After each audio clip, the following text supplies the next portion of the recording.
Padayon karong gipangita ang usa ka babay nga giingong midagit sa tulo ka buwan nga masuso sulod sa South Bus Terminal sa Dakbayan sa Subo.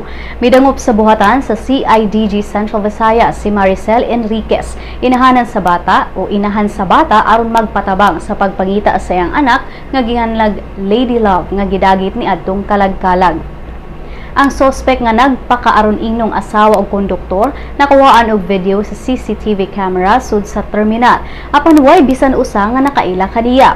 Matud ni Maricel nga nananghid ang suspect nga babay nga mokugos sa iyang anak ug tungod kay wa siya nakitang daotan sa panagway sa maong babay, iya kining gitugutan nga makakugos. Si Maricel nga usa ka vendor adunay giatiman nga customer ni atong higayuna ug wala na niya mabantay nga nawala na ang babay nga mikugos sa iyang anak.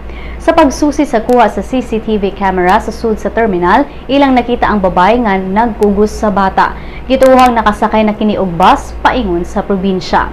Nanawagan karon ang biktima sa maong babay nga midagit sa iyang anak nga iuli na kini kaniya sanglit na balaka na siya sa kahimtang sa masuso tungod kay aduna kini sakit.